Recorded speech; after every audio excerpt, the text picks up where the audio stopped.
मंचावर उपस्थित सर्वोच्च न्यायालयाचे न्यायमूर्ती आणि आपल्या महाराष्ट्राचे सुपुत्र आदरणीय भूषण गवई साहेब, बॉम्बे हायकोर्टचे मुख्य न्यायमूर्ती आदरणीय देवेंद्र कुमार उपाध्याय साहेब, बॉम्बे हायकोर्टचे न्यायमूर्ती सन्माननीय माधव जामदार साहेब, या ठिकाणी मंचावर उपस्थित सन्माननीय विनायक जोशी साहेब, आमचे सहकारी उदय सामंतजी, त्याचप्रमाणे ॲडव्होकेट मिलिंद लोखंडे, न्यायमूर्ती M A Shinde, advocate Sangram Desai, advocate Vivek घाडगे, ॲडव्होकेट दिलीप धारिया, या ठिकाणी उपस्थित आमचे मित्र भाई जगतापजी, डॉक्टर नातू, दादा इदाते, त्याचप्रमाणे श्री कदम, आपल्या बार काउन्सिलचे सर्व मेंबर्स, जिल्हाधिकारी, SP, सर्व अधिकारी, मुंबई उच्च न्यायालयाचे आणि आपल्या ज्युडिशियरीचे सर्व न्यायमूर्ती आणि अधिकारी, उपस्थित सर्व वकील आणि सर्व भगिनी आणि बंधूंनो, आज खरोखर ही अतिशय आनंदाची गोष्ट आहे की मंडणगडमध्ये माननीय गवई साहेबांच्या हाताने आपण न्यायालयाचं उद्घाटन केलं आहे आणि त्याचसोबत नवीन इमारतीचं भूमिपूजन देखील केलं आहे.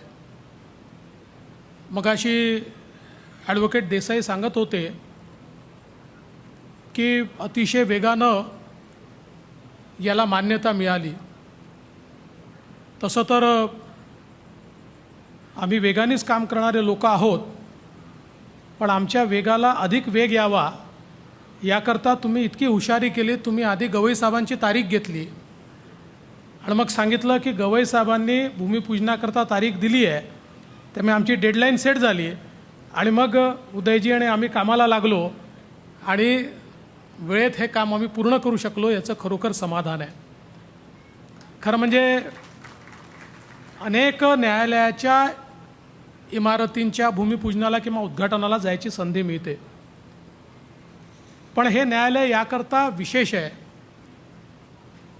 की आपल्या संविधानाचे निर्माते भारतरत्न डॉक्टर बाबासाहेब आंबेडकर यांच्या आंबळवे गावाच्या या तालुक्यामध्ये मंडणगडमध्ये या ठिकाणी न्यायालय नव्हतं आणि ते न्यायालय होतं आहे आणि त्याच्या उद्घाटनाला आणि भूमिपूजनाला उपस्थित राहता येत आहे. ही खरोखर एक भाग्याची गोष्ट आहे असं मी समजतो. आणि आत्ताच जसं ऑनरेबल चीफ जस्टिस साहेबांनी सांगितलं की आपल्या देशाला भारतरत्न डॉक्टर बाबासाहेब आंबेडकर यांनी एक असं संविधान दिलं की ज्याने या लोकशाहीमध्ये निर्माण होणाऱ्या कुठल्याही प्रश्नावरचं उत्तर हे आपल्याला त्या संविधानात सापडतं. आणि म्हणूनच जगातली सगळ्यात मोठी असलेली लोकशाही या संविधानामुळे आज समृद्ध देखील होते आहे आणि ती निरंतर मजबूत होताना आपल्याला दिसते आहे.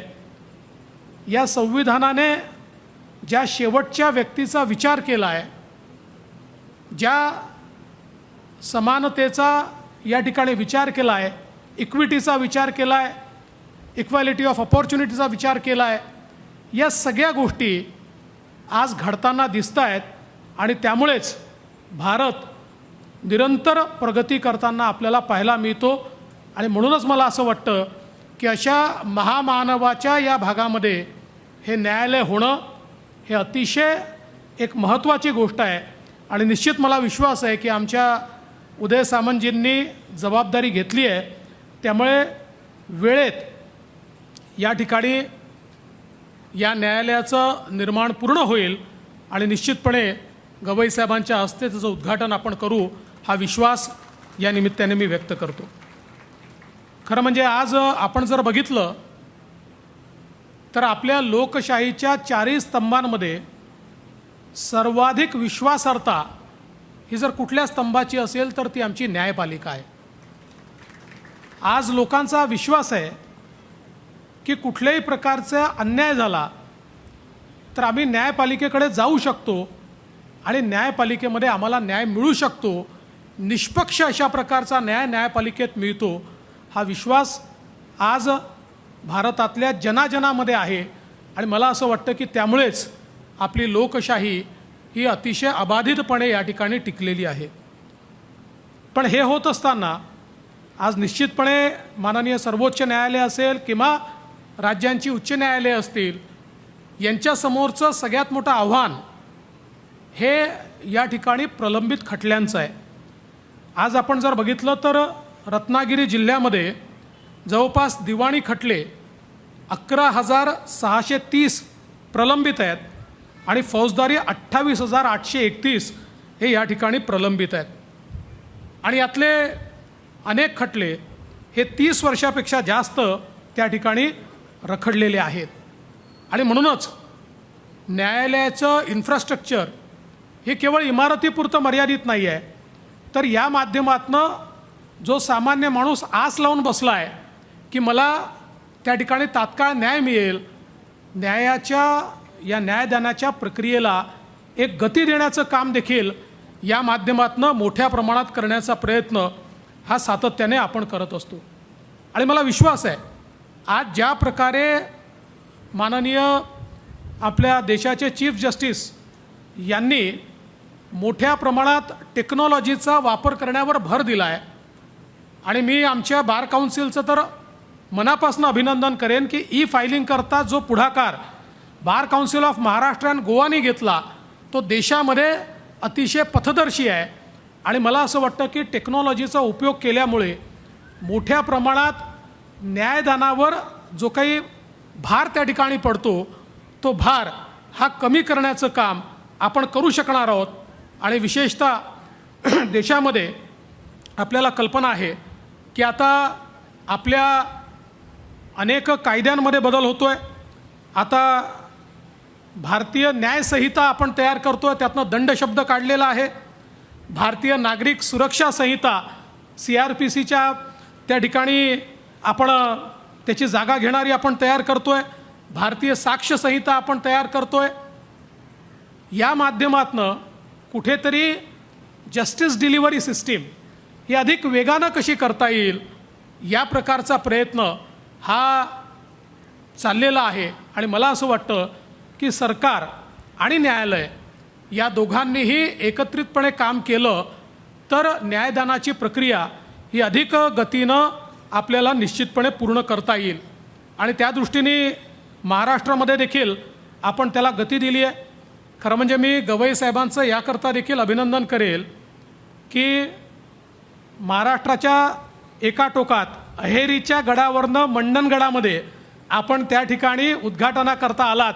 अहेरीच्या कोर्टाचं मागच्या महिन्यात साहेबांनी उद्घाटन केलं.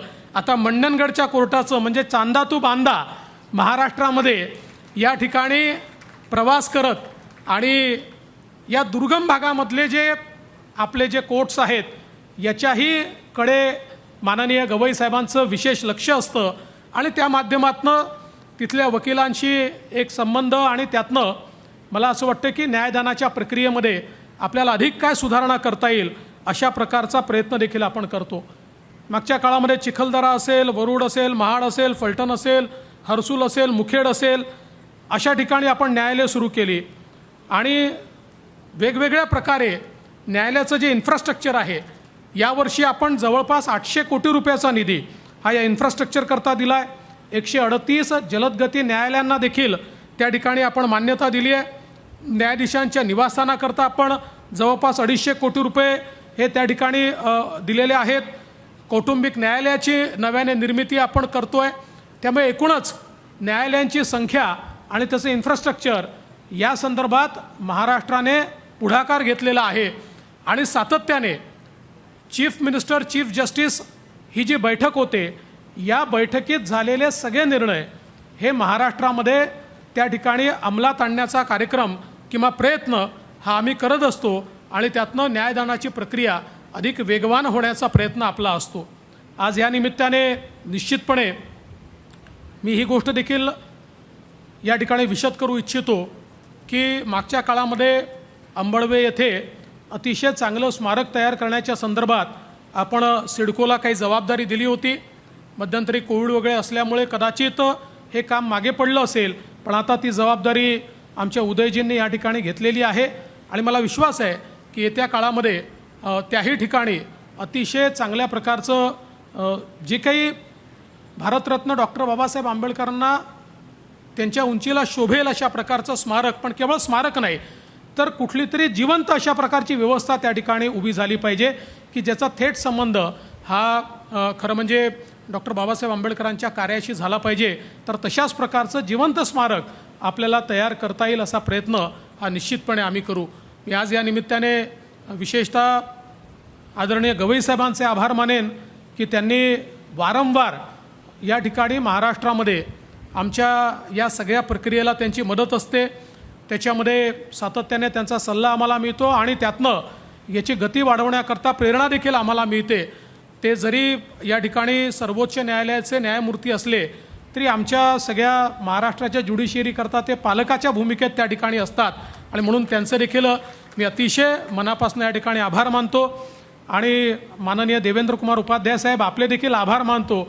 आपले विशेष आभार याकरता मानतो की मला असं वाटतं 3 महिने थांबायची फार गरज पडणार नाही. आज आपण जे मराठीमध्ये या ठिकाणी वाचलं ती फ्लुएन्सी अतिशय चांगली होती. त्याच्यामुळे मला विश्वास आहे की 3 महिन्यांनी आपण कदाचित आमच्यापेक्षा देखील चांगलं या ठिकाणी मराठीमध्ये भाषण कराल. मी आपले देखील अतिशय मनापासून आभार मानतो आणि या अतिशय चांगल्या कार्यक्रमामध्ये या ठिकाणी निमंत्रित केल्याबद्दल आभार मानून माझे 2 शब्द संपवतो. धन्यवाद. जय हिंद, जय महाराष्ट्र. एबीपी माझा, उघडा डोळे बघा नीट.